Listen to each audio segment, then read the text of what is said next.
가운데에 또 살다가 혹시나 이런저런 잘못을 범해서 세상으로부터 또 이렇게 판결을 받아서 안타깝게도 이제 감옥에 가는 경우가 있습니다. 그래서 이제 감옥에 가서 형기를 마치고 나옵니다. 그래서 그런 분들을 우리가 이제 출소자 이렇게 말을 하는데, 출소자 분들이 세상에서 이렇게 살아갈 때 또 3년 정도 이내에 다시 이렇게 감옥에 가는 그런 경우가 또 있습니다. 그런 확률이 무려 25%나 된다고 합니다. 그만큼 그 이유가 뭘까? 그래서 그 이유를 살펴보면 이제 그분들이 출소를 했지만 다시 이제 직장을 얻고 또 뭐 하기까지는 사회가 그것을 그렇게 잘 이렇게 쉽게 받아들이지 않는다는 것입니다. 그래서 그분들이 이렇게 정착하는 게 그렇게 쉽지가 않고, 일자리는 일자리대로 구하기가 어렵고, 또 가정적으로도 돌아오면은 그동안 가정 식구들은 또 그분이 이제 가장이면은 그만큼 경제적으로 더 어려웠기 때문에 더 피곤하고 지쳐있기 때문에 막상 처음에는 반갑게 맞이하지만 그것도 그렇게 전처럼 대하기가 쉽지 않고, 이러다 보면은 출소한 분 입장에서는 일자리도 얻기 어렵고 또 집에서 이렇게 마음도 불편하고 하다 보니까 적응이 쉽지 않아서 결국은 또 일정 시간이 지나면 다시 옛날에 그런 죄를 다시 범하게 되는 경우가 많다고 합니다. 그래서 통계적으로 한 25%가 다시 재범을 한다고 그게 통계가 나오는데, 만약 좀 더 사회가 좀 따뜻하게 그분들을 맞이하고 또 여러 가지 조치를 취한다면 그런 재범의 이율은 줄어들 것입니다. 그래서 어떤 이제 그런 단체들이 잘 해서 주거를 다시 이렇게 주고 또 사업 자금도 대주고 하면은 그런 재범률이 거의 없어진다. 그런 통계가 있습니다. 그래서 사회에서 어떻게 대하느냐가 참 중요하다는 것인데요.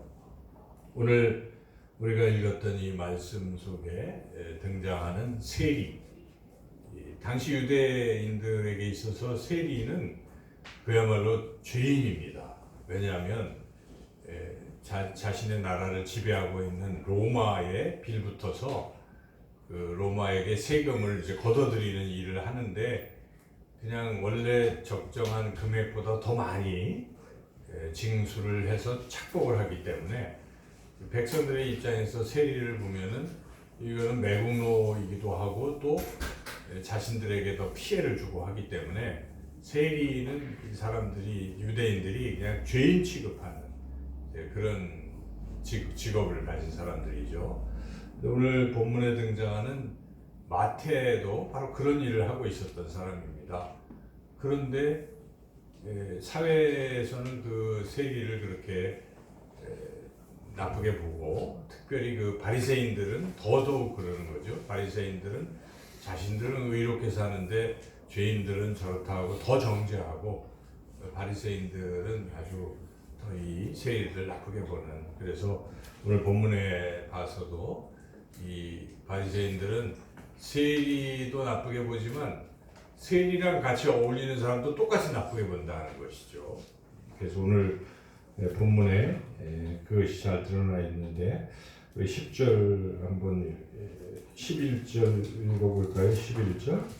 바리새인들이 보고 그의 제자들에게 이르되 어찌하여 너희 선생은 세리와 죄인들과 함께 잡수시느냐. 그래서 세리와 죄인들을 배척하는 것뿐만 아니라 그들과 같이 어울리는 사람도 또 동일하게 죄인 취급하는 게 바리새인들이죠. 그래서 이렇게 사회적으로 죄인들을 아주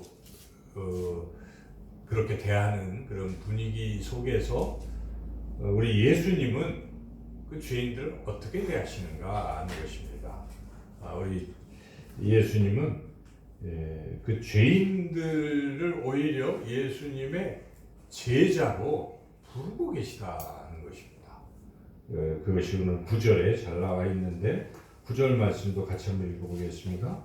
예수께서 그곳을 떠나 지나가시다가 마태라는 사람이 세관에 앉아 있는 것을 보시고 이르시되 나를 따르라 하시니 일어나 따르니라. 예수님의 제자들은 어부들도 있고 여러 직업을 가지고 있잖아요. 그래서 이렇게 보면 대부분은 그래도 그렇게 문제가 없어요. 어부들이 무슨 잘못하는 것도 아니고 그냥 사회적으로 좀 천한 직업에 속하기 때문에 그냥 그러려니 하는데 그들을 예수님이 제자로 불렀다 하는 것도 충격적인데 지금 오늘 본문에 등장하는 마태는 그야말로 세상 사람들이 죄인으로 손가락질하는 죄인을 그렇게 제자로 불렀다는 것은 매우 충격적인 사건입니다. 근데 우리가 잘 생각해야 합니다. 예수님은 죄인들도 부르셔서 주님의 제자로 쓰신다 하는 것이죠. 우리가 이 사건을 생각하면서 첫째 어떤 생각이 듭니까? 우리가 죄인이라고 느끼는 사람, 자신이 죄인이라고 느끼는 사람은 나 같은 죄인도 예수님이 부르시는구나. 이런 어떤 감사함이 될 것입니다. 그런데 인간은 다 나는 의인이라고 생각하는 사람도 더러 있겠지만은 성경은 모든 사람이 죄를 범하였음에 하나님의 영광에 이르지 못하였다고 분명하게 말씀하고 있습니다. 하나님 앞에서 죄인 아닌 사람은 아무도 없을 것입니다.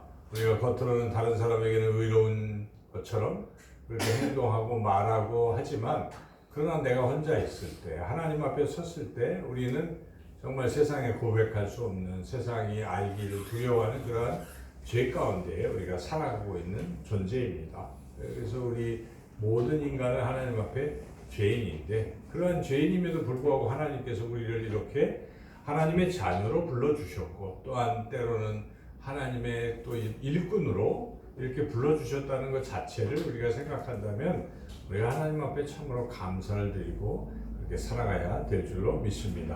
또한 한 가지 더 나아가서 우리뿐만 아니라 우리가 주변에 있는 사람들을 생각할 때 이 바리새인들과 같은 그러한 태도로 다른 사람들을 그저 정죄만 하고 죄인이라고 그렇게 해서는 안 된다는 것입니다. 주님의 마음을 품고 우리가 그 어떤 사람도 주님께서는 이렇게 받아주시고 또 그들을 용서하시고 그들을 주님의 일꾼으로 세워주시는 그러한 모습을 우리가 생각할 때 우리도 예수님의 마음을 품고 그 어떤 사람도 우리가 그렇게 잘 따뜻하게 맞이해야 할 것입니다. 예수님도 그러시는데 우리가 뭐라고? 우리도 같은 죄인인 처지에 다른 사람들을 정죄하려고 하고 그렇게 해서는 안 된다는 것입니다. 도리어 성경에 나와 있듯이 사랑은 허다한 죄를 허물을 덮는다고 말씀하고 있습니다. 우리가 따뜻함으로 그 누구라도 그렇게 따뜻하게 맞아 드려야 될 줄로 믿습니다. 우리가 잘 아는 그 레미제라블이라는 우리 장발장이라는 그 소설을 보면 그런 이야기가 나오지 않습니까? 장발장이 뭐 빵 한 조각 훔쳐서 그 시대가 그렇게 돈이 없는 사람들은 더 가혹하게 대하고 돈이 있는 사람들은 다 법망을 피하고 하는 지금과 비슷한 그러한 사회인데 그때 이 장발장이 그 빵 한 조각 훔쳐서 수십 년의 옥고를 치르고 나왔는데 사회는 여전히 그를 죄인 취급했지만 그래도 당시에 그 성당에서는 따뜻하게 맞이해 줬던 것이죠. 그래서 그가 또 먹을 게 없었을 때 성당에서 그를 이렇게 맞이해서 그 신부님이 그분을 이제 장발장을 아주 잘 먹여주고 또 이렇게 해서 잘 잠자리를 제공을 했습니다.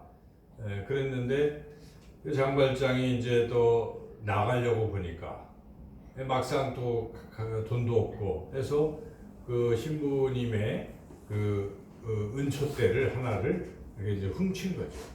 훔쳐서 나갔는데 그만 들켰습니다. 그래서 경찰이 붙잡았을 때에 장발장이 신부님이 준 겁니다 하고 거짓말로 둘러댔는데 사실 확인을 하려고 이제 그 신부님 앞에 갔을 때 그 신부님이 뭐라고 했습니까? 여기 있는 은쟁반은 왜 안 가져갔느냐? 내가 은쟁반까지 가져갔는데 이 사람이 너무 착해서 그냥 미안해가지고 이거 하나만 가져간 모양입니다. 이렇게 그 경찰 앞에서 얘기를 했을 때 경찰이 그 믿을만 하잖아요. 그렇게까지 얘기를 했을 때 그래서 그냥 풀어주고 갔을 때 그 장발장이 엉엉 울었지요. 이렇게 자신의 죄를 지적하지 않고 도리어 덮어주는 그 신부님 앞에서 그래서 그가 변화된 것입니다. 그래서 장발장이 훌륭한 일을 이제 많이 하게 됐다는 게 그 장발장 소설 이야기 아닙니까?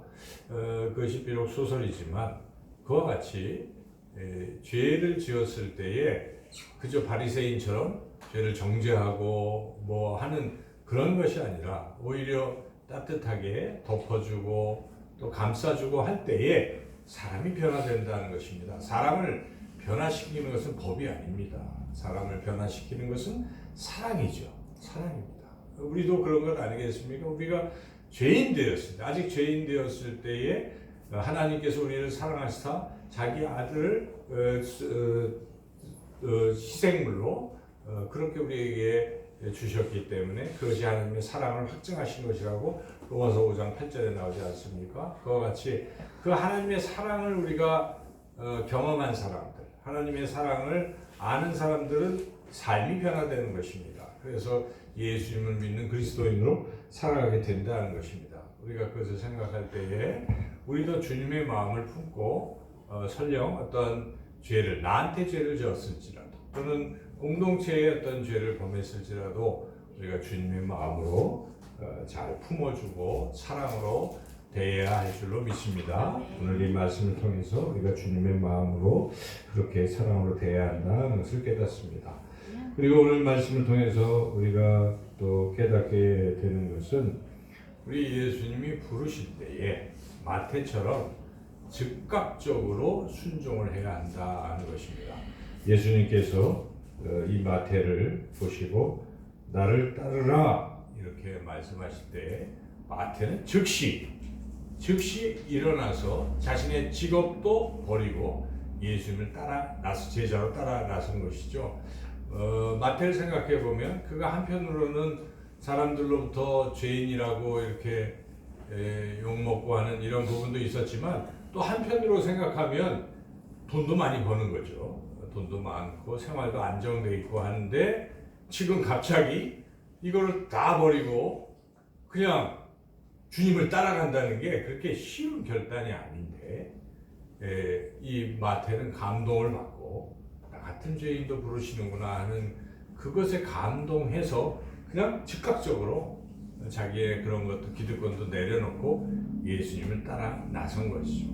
어떻게 보면 저도 그렇고 여러분들도 예수님을 믿는 이 삶 자체가 그런 순간의 어떤 주님과의 만남, 나 같은 자를 주님이 구원해 주셨다는 그 감격 속에서 아마 여러분의 생을 주님을 따라가는 주님의 제자로 그렇게 주 그리스도인으로 살아가게 된 줄로 믿습니다.